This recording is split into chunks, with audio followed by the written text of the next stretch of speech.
వర్షం పడుతోంది. పొలాల్లో పనిచేస్తున్న అర్జున్ చెట్ల నీడలో సీతాను మొదటిసారి చూస్తాడు.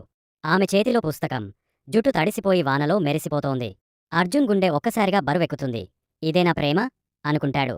సీత ప్రతిరోజూ ఊరికి లైబ్రరీకి వస్తుంది. అర్జున్ కూడా అక్కడికి రావడం మొదలుపెట్టాడు. ఇద్దరి మధ్య చిన్న చిన్న మాటలు, నవ్వులు మొదలవుతాయి. నువ్వు చదువు అంటే ఇష్టముందా?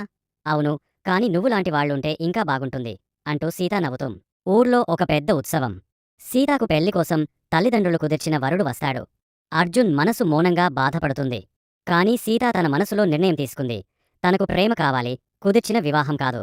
రాత్రి ఉత్సవం తర్వాత పొలాల దగ్గర సీత అర్జున్కి చెబుతుంది. నిన్ను చూసిన రోజునుంచే నా మనసు మారిపోయింది.